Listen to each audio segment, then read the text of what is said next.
老大，你把东西放哪儿了？我怕你给我派过来的太监宫女手脚不干净，所以我就把那些都藏在床底下了。不过你是皇上，你肯定不能跟我一起钻床底吧？还是奴婢去吧。哎，你个笨丫头，朕是不能跟你一起钻床底，但是朕可以跟你一起把这个床挪开，对吧？您说的对。老大，这个铜匣还真在这儿呢。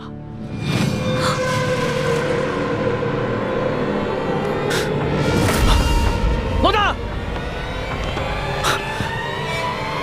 老大，宣太医，宣太医！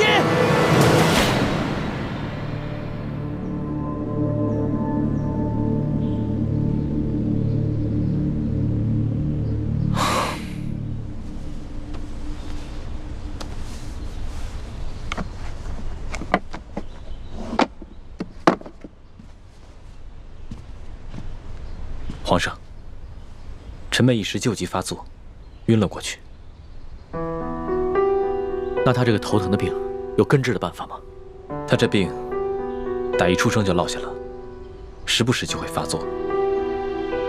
微臣想尽一切办法，也没办法根治。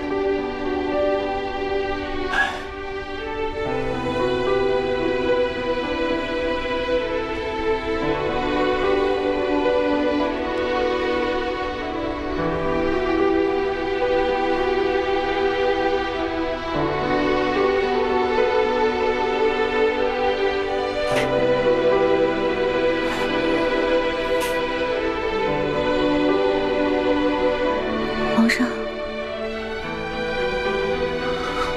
大哥，你也在啊？啊，老大，你好些了吗？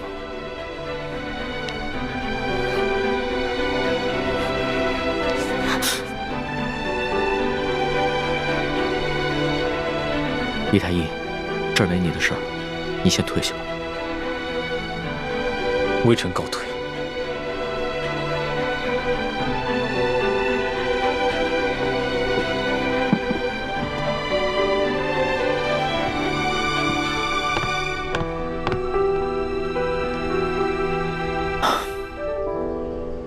老大，你刚刚的脸白得跟纸一样，真的要吓死朕了。其实，要治我这病也不难，只是没有药引罢了。朕知道，你跟朕说过，要根治你的病，需要3颗龙珠做药引。这个龙珠就是皇帝的眼泪。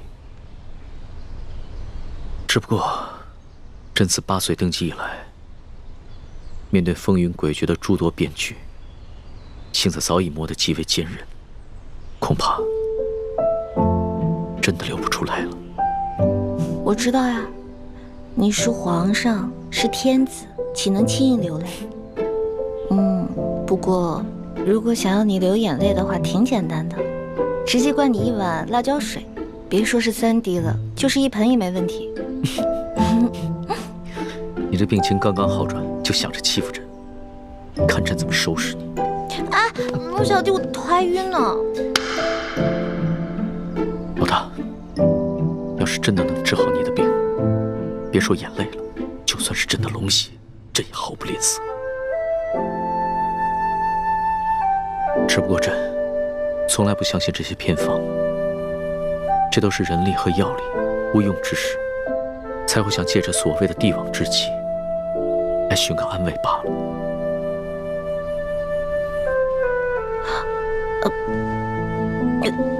来，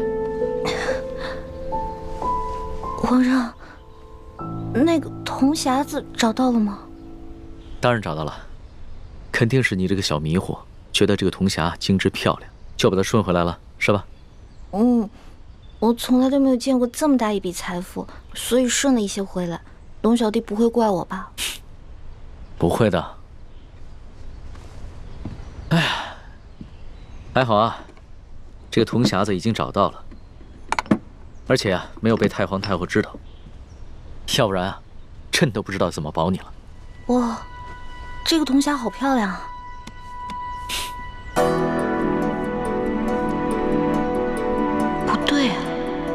这个铜匣子虽然是跟鳌拜府的一模一样，但是我做了个记号，这不是我从鳌拜府中拿过来的那个呀，是谁敢在我之前把铜匣子换了？难道是朱哥哥？朱哥哥真是太聪明了。老大，你在想什么呢？我在想，如果这个匣子里面全都是钱明的藏宝图，那龙小弟你就发大财了。老大呀，老大，你还真是个小财迷啊！这藏宝图固然重要，但里边的那些反清复明的逆贼名单，对朕来说才是最重要的。朕还要拿着这个铜匣去见鳌拜。老大，你就先好好养着啊。好。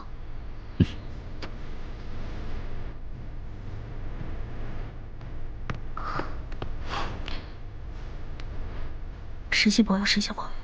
千万别让鳌拜看出来那个匣子被人调包了，不然我就完蛋了。神仙保佑，神仙保佑！罪臣鳌拜，拜见皇上。凭什么？谢皇上。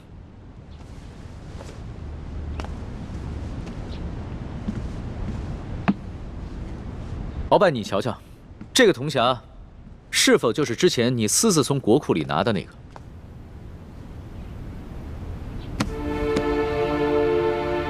回皇上，没错，就是他。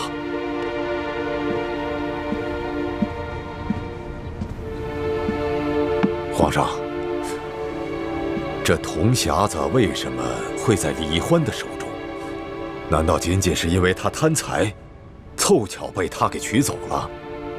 罪臣的府上有太多值钱的金银珠宝，为什么他偏偏选上这个？皇上，您不觉得有些可疑吗？蹉跎，奴才在。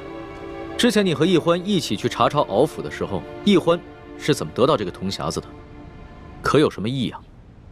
回皇上的话，当时鳌拜府已经查抄完毕了，可奴才并没有发现大补丸的解药。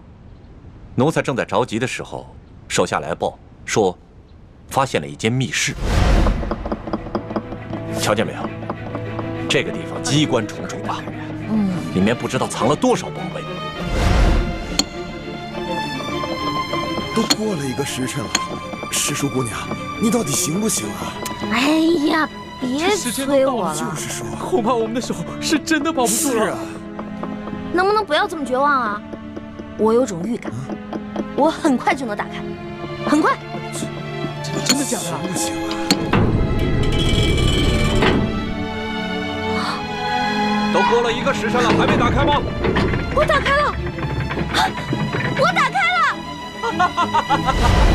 这个密室的门，连工匠都打不开，奕欢居然能打得开。皇上，这李奕欢来历不明，行迹可疑。皇上，世叔姑娘说了，她当时在鳌拜府期间，曾经看到过鳌拜打开那间密室，所以她记住了手法，才能打开那间密室。而且世叔姑娘也是前后鼓捣了差不多有1个时辰，才打开了那间密室。奕欢之前跑江湖的时候是个小贼，会一些旁门左道的技艺，也不奇怪吧？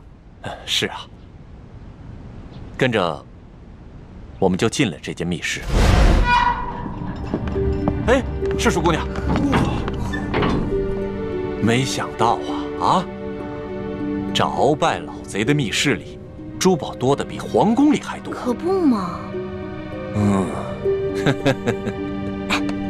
大人，要不然这样，咱俩呢先挑点，剩下的入账，您觉得呢？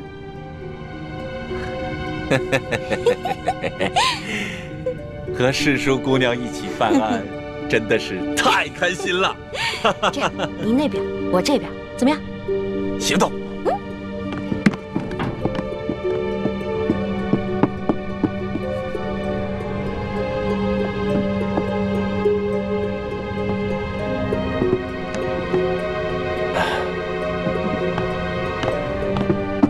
哎，世叔姑娘，你这就挑好了？啊，当然了。再多挑点吧，啊！哎，不了不了，我挑的已经够多了。索大人，您再接着挑点呗。皇上，派奴才去查抄鳌拜府，奴才却借机中饱私囊，真是罪该万死，请皇上恕罪。行了，起来吧。谁不知道查抄敖府是一个大废差啊？朕之所以派你去查抄敖府，就是为了对你之前的功劳进行赏赐。只是你需要懂得分寸，不要过分即可。这，奴才明白了，多谢皇上。那照你这么说的话，易欢他只是随意挑了2样珠宝。是，世淑姑娘将一尊玉观音还有一些珠宝，连同这个匣子，装在一个大箱子里就带走了。她可能看到这个匣子造型独特，所以顺手就拿走了。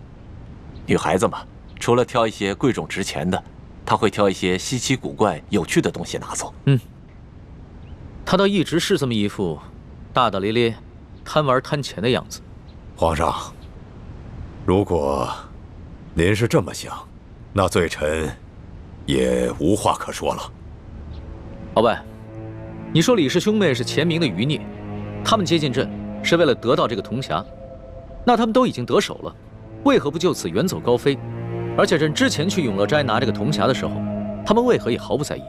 皇上，刚才李易欢突然投机发作，一时想要独自回永乐斋，一时又要李太医过来问诊，说不定他是故意装病，想利用这个时间去转移这匣子，只是阴差阳错没得逞罢了。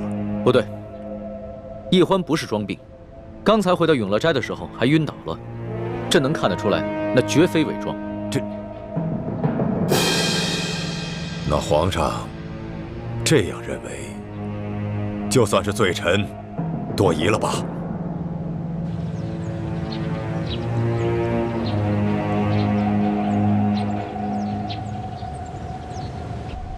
什么？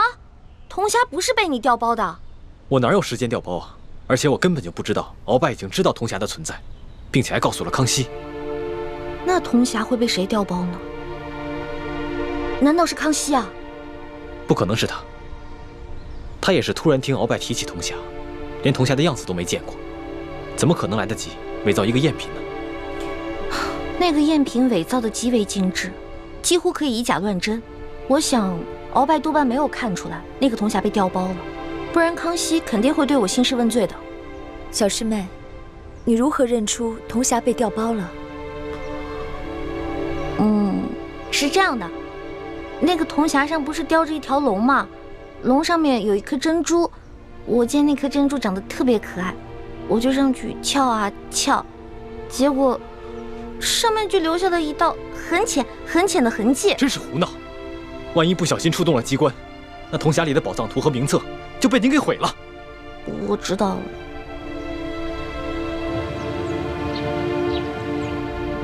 皇上，据探子汇报，这铜匣子是崇祯皇帝请了能工巧匠精心打造的，须得用3把金钥匙同时插入这3个锁孔，方能打开。这3把金钥匙却1把都不可，否则就会触动机关。里面的藏宝图和反清联盟的名单都将损毁。那这3把金钥匙现在在何处？一把在南明册封的晋王李定国手中。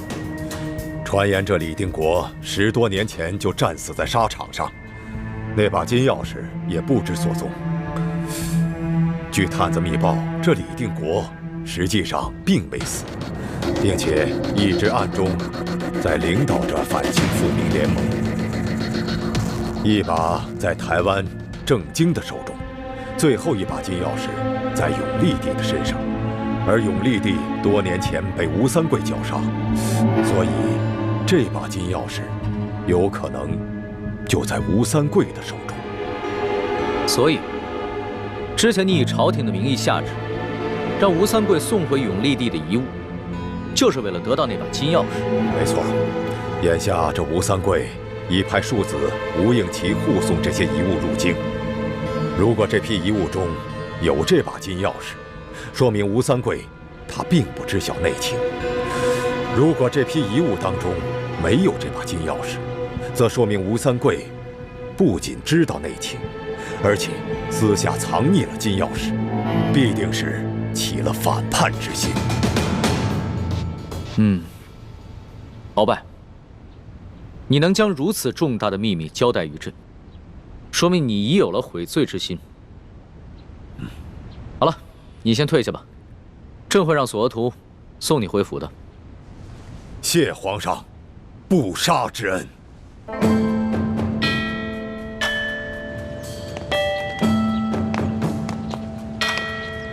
索额图，老夫有一事相求。哎，中堂大人言重了，您可是3朝元老，国之重臣，索额图哪里担当起一个求字啊？老夫以前虽是令尊索尼大人的政敌，可如今你正受皇上恩宠，风光无限，老夫却已落到这步田地了。还望索大人不要再记恨老夫了。中堂大人言重了，天意难测，也许中堂大人早晚有东山再起之日，这也未可知啊。嗨，你就不要再说这种话来挤兑老夫了。老夫今日所求之事，并非是为了一己私利，而是为了我大清的江山呐。哦，为了大清的江山社稷，这么重要的事情，敖大人为什么不刚才当着皇上的面把话说清楚呢？反而要跑到这儿对着我索额图私相授受？皇上哪儿还听得见老夫的话呢？索大人，请务必盯紧李太医和李易欢兄妹2人。哎呀，我说中堂大人，您还是省省吧，别老想着去报复李氏兄妹了啊！你，哎，索大人，老夫真的不是为了报复。眼下皇上正在迷恋李易欢，听不进去老夫的话。老夫越想越觉得李氏兄妹2人来历不明，身份可疑。待老夫回到府上，定会发动自己手下的情报网去暗中调查他们兄妹2人，但这需要一段时间。在未调查清楚之前，还望索大人能够多加提防他们兄妹2人才是。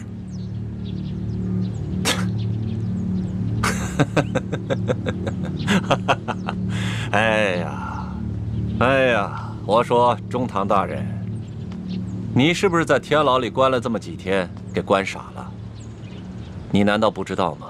他们李氏兄妹现在是皇上眼中的大红人，你竟然挑唆我索额图，去帮着你对付李氏兄妹，我会傻到帮你去逆龙鳞吗？我就知道你不可能帮着我鳌拜，你索额图只会借机把老夫往死里踩。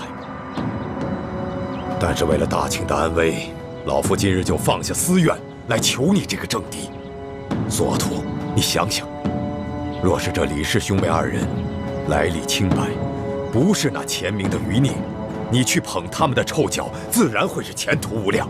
若是这兄妹2人是那前明的余孽，那后果就是不堪设想。所以，请你暗中帮老夫查明他们2人的来历，看清楚了再下注也不迟。行了，踏踏实实的回家歇着吧。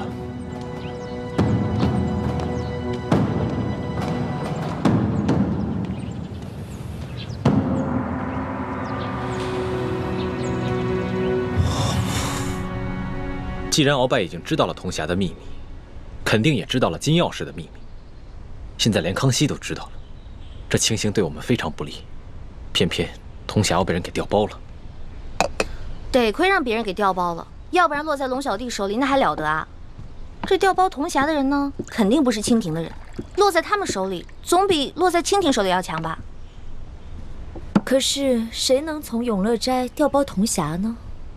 而且这个人还知道铜匣的秘密，还能自由出入大内深宫。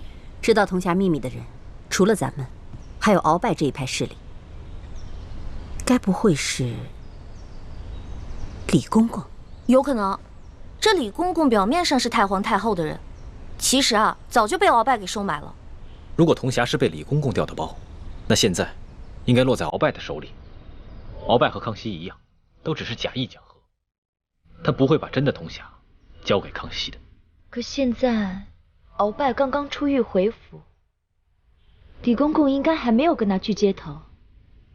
而且康熙加强了宫禁守卫，无论是谁，只要出入宫者必须搜身。我估计李公公还没有把铜匣带出宫去。之前义父一直让我用大补丸的解药控制李公公，我还一直心存怀疑。现在看来，也只能控制住李公公，再盯住鳌拜，这样才能找出铜匣，查出内奸。咱们师徒4人顺利进入皇宫，接近了康熙，得到了他的信任。这一切都太顺利了，以至于咱们盲目乐观，让到手的铜匣又失去了。看来这深宫中暗藏着很多咱们意识不到的危险，往后咱们行事一定要更加谨慎，尤其是小师妹。